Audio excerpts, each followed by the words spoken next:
Assalamualaikum warahmatullahi wabarakatuh.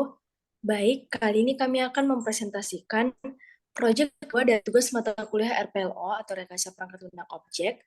Saya sendiri Nur Asyam Sam Ahmad bersama rekan saya Nurul Ilmi Husain.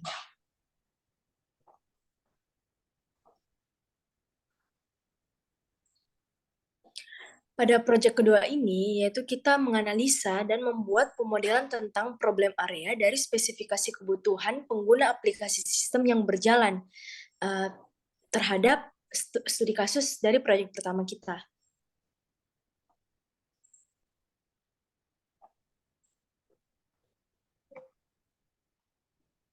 Nah, kebutuhan fungsional. Yang pertama yaitu login menggunakan username dan password yang diintegrasi dengan nomor handphone dan dana. Yang kedua yaitu kita membeli tiket bioskop Cinema XXI, CGV, ataupun Shine Police di seluruh Indonesia secara online di mana dan kapanpun. Dan yang ketiga yaitu kita memilih lokasi bioskop yang terdekat dan termurah. Yang keempat, memilih film yang tersedia yang di dalam daftar film. Yang kelima yaitu memilih genre akan ditonton. Yang keenam, memilih tempat duduk yang tersedia di dalam bioskop tersebut. Dan yang ketujuh, membayar melalui dana ataupun via kartu kredit atau debit. Dan yang kedelapan, bisa melihat tiket bioskop yang sudah dibeli atau terbeli. Dan yang terakhir, yaitu melihat daftar transaksi yang telah dilakukan.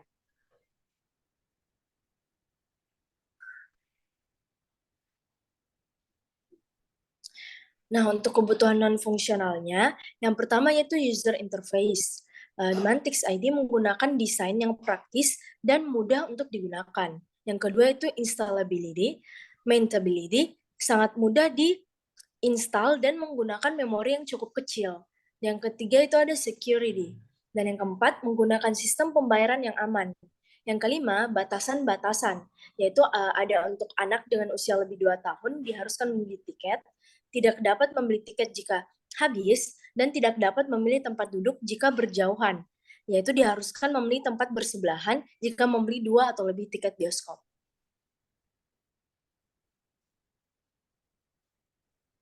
Selanjutnya, ada diagram entitas, di mana diagram ini digunakan untuk perancangan suatu database dan menunjukkan relasi antara objek atau entitas beserta atribut-atribut secara detail, di mana di sini mempunyai 7 objek, di mana yang pertama adalah user, jadwal, film, bioskop, tiket, customer service, dan history, di mana user itu mempunyai atribut nama lengkap, nomor HP, lokasi, password, username, dan user dapat melihat atau memesan tiket dan dikirimkan tiket oleh customer service. Kemudian jadwal juga mempunyai atribut di mana ID jadwal, tanggal, jam berakhir, dan jam mulai. Nah, jadwal juga dapat dilihat user dan jadwal juga memiliki film. Dan film juga mempunyai atribut, yaitu ID film, harga, judul, dan dapat ditayangkan di bioskop. Dan bioskop juga mempunyai atribut di mana ada lokasi dan bioskop, nama bioskop. Nah, kemudian bioskop mempunyai tiket, di mana tiket juga mempunyai beberapa atribut. Yang pertama itu ID film, kedua username, yang ketiga nama bioskop, dan yang keempat ID jadwal dan total bayar dan jumlah. Dan tiket dibayar ke customer service, dan customer service juga mempunyai satu atribut, yaitu ID customer service. Dan customer service juga ketika tiket sudah dibayar akan mengirimkan tiket ke user. Dan adapun objek yang terakhir adalah history, di mana history juga mempunyai atribut, yaitu nama lengkap, nama bioskop, judul film, total pembayaran, dan waktu.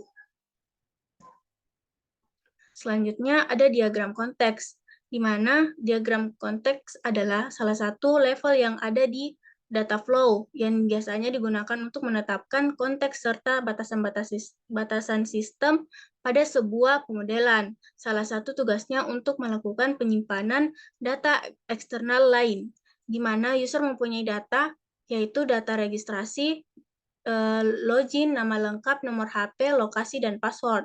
Kemudian bioskop mempunyai data bioskop dan data film. Dan customer service mempunyai data registrasi user, data bioskop, data tiket pemesanan, dan bukti pembayaran. Selanjutnya, diagram konteks, di mana user ini mempunyai field, yaitu nama lengkap, username, nomor HP, password, di mana mempunyai varchar 100. Masing-masing mempunyai varchar atau volume, dan kemudian ada jadwal yang terhubung ke sistem dan mempunyai field 4, ID jadwal, dan varcharnya 100, dan tanggal tayangnya itu mempunyai data jam mulai itu varchar 20, jam berakhir varchar 20, dan adapun film, yaitu fieldnya itu ada ID film varchar 100, judul film varchar 100, harga integer 20. Adapun bioskop mempunyai dua field, nama bioskop varchar 100, lokasi varchar 100, dan sama terhubung juga ke sistem. Kemudian ada yang terakhir ada tiket, mempunyai field username varchar 100, nama bioskop varchar 100, ID film varchar 100, ID jadwal varchar 100, jumlah integer 5, total bayar integer. Masing-masing tiket terhubung ke user, kemudian user terhubung ke sistem. Kesimpulan adalah entity relationship diagram atau diagram hubungan entitas adalah diagram yang digunakan untuk perancangan suatu database yang menunjukkan relasi antara objek atau entitas beserta atribut-atribut secara detail. Diagram konteks adalah salah satu level yang ada di data flow yang biasanya digunakan untuk menetapkan konteks serta batasan-batasan sistem pada sebuah pemodelan. Salah satu tugasnya yaitu melakukan penyimpanan data eksternal lain. Kemudian ada physical vibes untuk memodelkan komputasi-komputasi dan aliran-aliran kerja yang terjadi dalam sistem aplikasi yang dikembangkan. Sekian dari presentasi Project 2. Kurang dan lebihnya mohon dimaafkan. Wabillahi taufiq wal hidayah. Wassalamualaikum warahmatullahi wabarakatuh.